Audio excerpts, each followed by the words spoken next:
Anda bisa mendapatkan kebahagiaan dalam aktivitas apapun sekalipun sederhana. Tapi ketika kebahagiaan itu tidak diiringi dengan ridha Allah, rasanya itu akan selalu sementara. Kita butuh momen-momen baru untuk mendatangkan kebahagiaan itu. Tapi titik poin ketika Allah ridha dengan apa yang kita kerjakan, apa yang kita lakukan, maka Allah akan tanamkan satu cawan yang luas kandungannya, yang bisa menerima setiap keadaan dengan hal yang paling menyenangkan.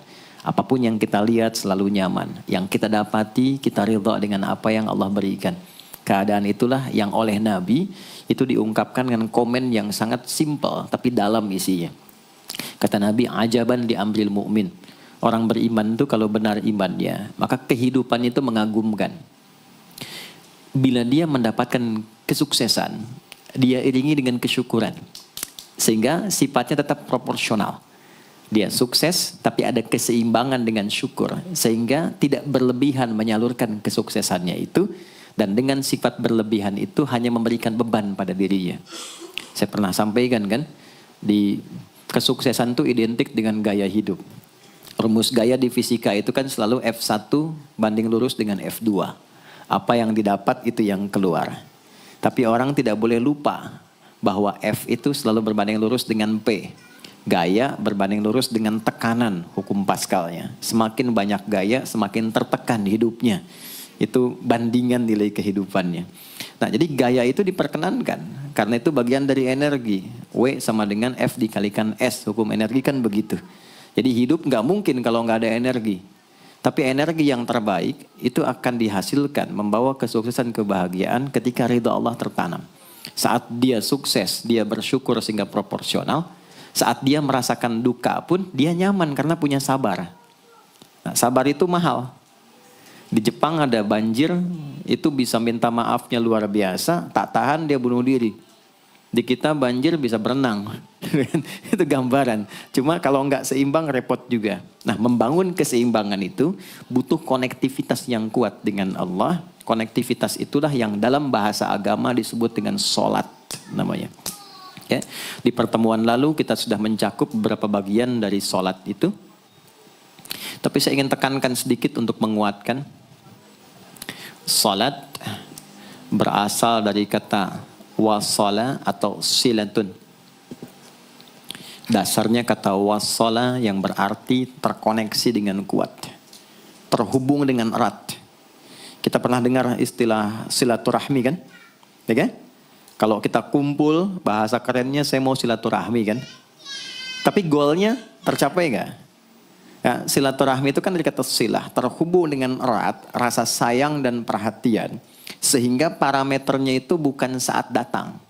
Kalau datang kita nyapa wajar karena orangnya ada.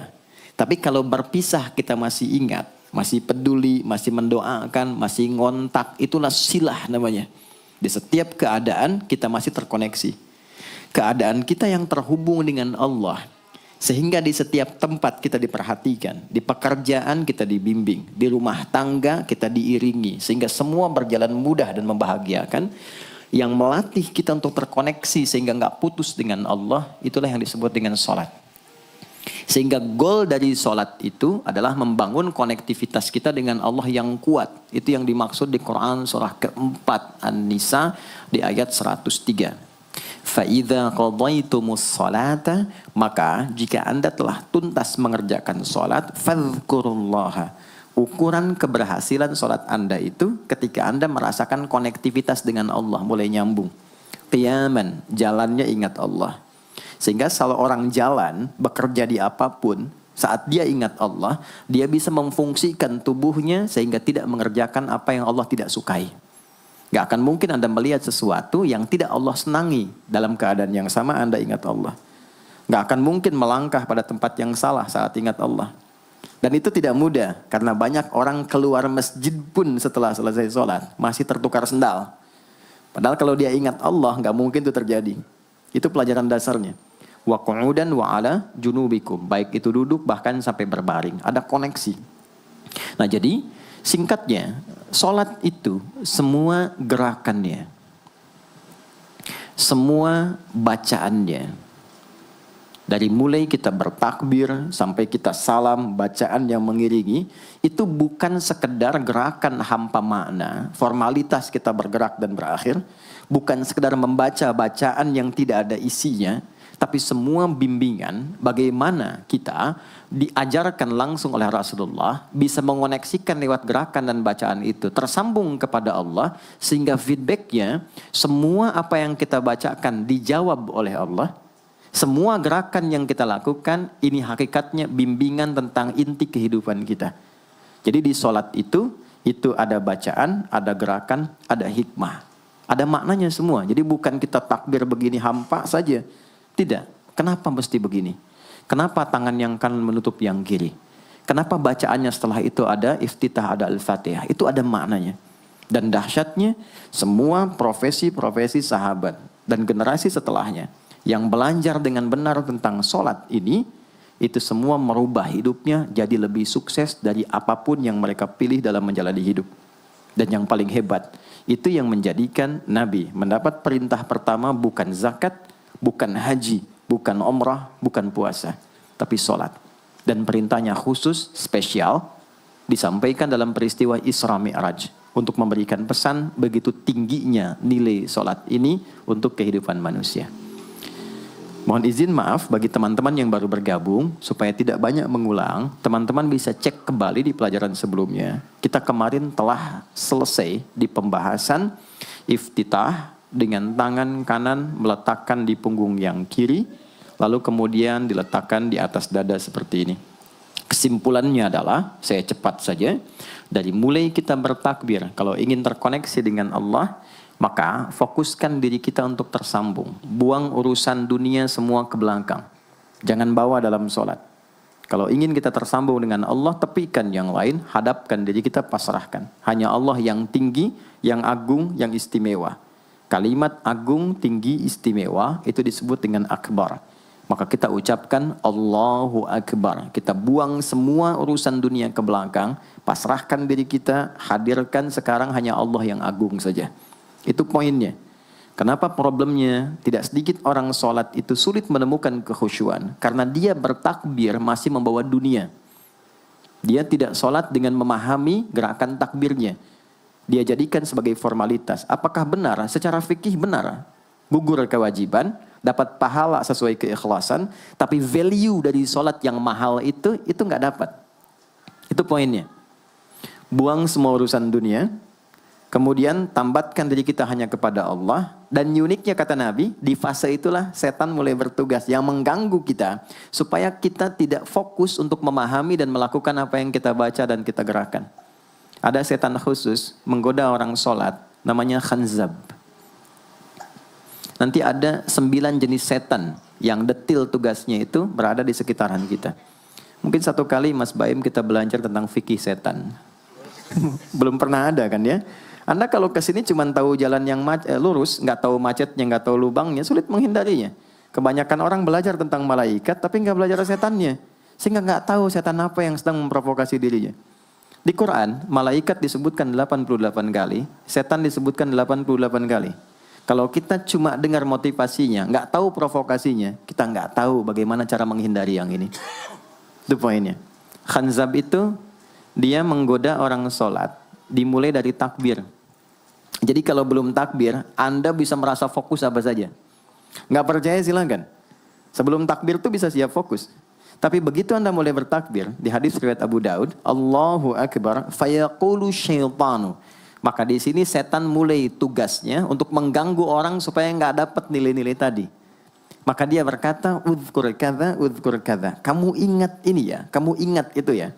Betapa Anda memulai dengan membuang semua urusan dunia. Tapi kalau sudah takbir, itu setan yang install. Masuk sendiri dia. Makanya kalau nggak percaya silakan nanti zuhur tuh ya.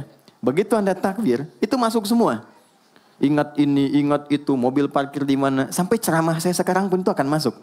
Ingat ya, ada setan yang goda. Nah itu setan itu. Itu setan sendiri. Membuat kita itu begitu lupa. Sampai lihat ujung hadisnya. Hatta la yash'ural musalli kam raka'atan yusalli. Sampai nanti akan ditemukan orang sholat. Dia tidak sadar berapa rakaat sedang menunaikan sholatnya. Nah, itu kalau Nabi sampaikan pasti terjadi. Poin. Untuk kita bisa mengatasi itu, poinnya apa? Quran surah ke-29 dulu, ayat 45. Quran surah 29, Al-Ankabut, ayat 45. Di Islam tuh uniknya begini, istimewanya. Nggak ada satupun ibadah yang hasil kreasi manusia. Semua terukur. Ini dalilnya, alasannya, landasan kita ibadah itu dari Tuhannya ini. Penjelasan contohnya ini dari Nabi. Pakemnya begini, kodifikasi ilmunya seperti ini. Sehingga terjaga sampai kapanpun. Dan tidak ada satupun yang kita kerjakan dalam ibadah, kecuali semua punya landasan yang kuat. Dan hebatnya diterangkan. Ini caranya, ini bacaannya, ini maksudnya seperti ini hikmahnya. Kenapa Anda begini? Kenapa begitu? Hasilnya apa? Ketika seseorang sedang memulai sholatnya, dari awal dia pengen fokus, tapi ketika dia mulai bertakbir, muncul godaan, maka sebelum sholat ditunaikan, Allah sudah ingatkan, Utlu ma uhya ilaika minal kitab. Utlu itu dari kata tilawah. Artinya baca, pahami, amalkan apa yang telah dipahami itu. Jadi sejatinya sebelum sholat, kata Allah kalau ingin menikmati sholatnya, ingin tahu value dari sholat dan dihasilkan seperti orang dulu meraihnya, maka jangan kita terfokus untuk formalitas saja. Yang penting benar bacaan, takbir sampai salam terjaga. Betul, sekali lagi, itu menggugurkan kewajiban, formulasinya selesai, secara fikih tuntas. Tapi hikmah sholat yang tadi itu kita nggak dapat. Maka yang terjadi apa? Baca dulu, tilawah, utlu, baca, pelajari dulu sebelum sholat. Kemudian pahami, kenapa takbirnya begini? Kita kemarin sudah belajar. Kenapa tangan kanan menutup yang kiri? Apa maksudnya sampai kita diperintahkan sholat? Bagaimana kemudian saat kita baca Al-Fatihah? Kenapa yang dibaca itu? Apa yang jadi bimbingan dari Al-Fatihah untuk kehidupan kita? Kalau sholatnya seperti itu akan merubah hidup kita. Itu langsung Allah sampaikan demikian. Lalu kerjakan, wa aqimis shalah, tunaikan sholat seperti aku tadi isyaratkan, kata Allah. Inna sholata tanha 'anil fahsya wal munkar. Maka jika engkau menunaikannya seperti itu, sholat akan merubah hidupmu. Itu kata Allah tuh. Minimal mendorong kita berbuat jadi lebih baik. Jadi bukan sekedar menjadikan kita pribadi baik, tapi semua yang kita kerjakan menjadi lebih baik. Itu sholat. Itu yang bisa merubah seorang Jundub bin Junadah yang dikenal dengan Abu Dzar Al-Ghifari. Ini teman-teman, kenapa Ghifar itu viral? Ghifar itu adalah desa pembegal. Jadi semua sekampung begal semua. Sekampung. Pimpinannya namanya Jundub bin Junadah. Jundub bin Junadah. Singkatnya masuk Islam. Saat masuk Islam, secara singkat saja, Nabi arahkan, diajarin sholat. Betapa sholat merubah hidup beliau, jadi lebih baik.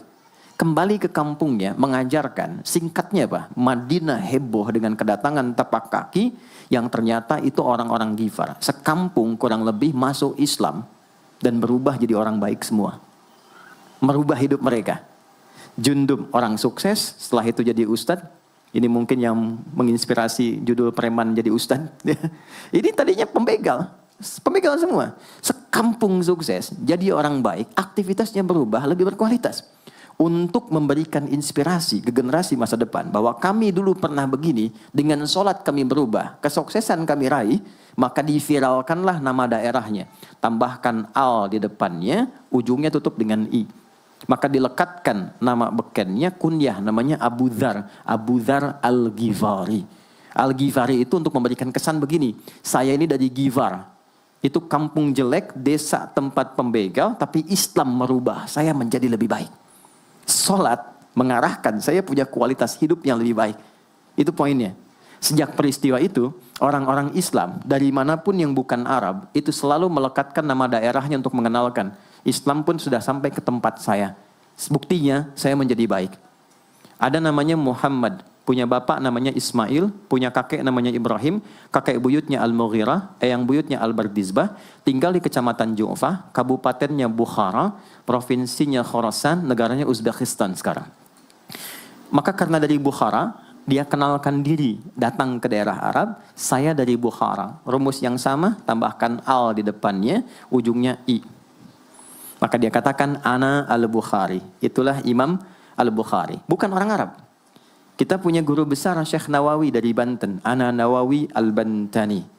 Ana Ahmad Yasin Al-Padangi. Tapi kesan kota itu untuk menunjukkan Islam telah sampai ke tempat saya dan merubah saya menjadi lebih baik. Kang Baim datang ke Mekah umrah, katakan saya Baim Bong al tanah kusiri. Maka kesan yang dibangun itu telah sampai ke tempat saya, merubah saya lebih baik. Saya Arman al Pondok Indahi misalnya kan, tidak masalah. Itu sah. Dan orang mengenal, oh rupanya Islam telah ke setiap wilayah. Tapi value-nya sampai enggak. Jangan cuma kita katakan saya dari fulan, saya dari tempat A. Poinnya adalah apa yang merubah engkau dari Islam menjadikan engkau lebih baik. Jadi kalau ada orang Islam mengaku Muslim, lisannya tidak lebih baik. Maaf sekali, telinganya mendengar tidak yang baik, perilakunya kurang baik, maka dipertanyakan klaim keislamannya. Sudah sejauh mana saya mendapatkan keberkahan dari Islam itu? Itu yang menjadikan kenapa sholat paling pokok dipaksa kita wajib. Bukan karena sujud rukuknya. Anda tidak sujud pun tidak akan menurunkan status Allah sebagai Tuhan. Tetap Tuhan. Tapi ternyata ada value besar yang dengan kasih Allah diminta kita sholat supaya kita minimal jadi orang baik. Dan sukses dalam hidup.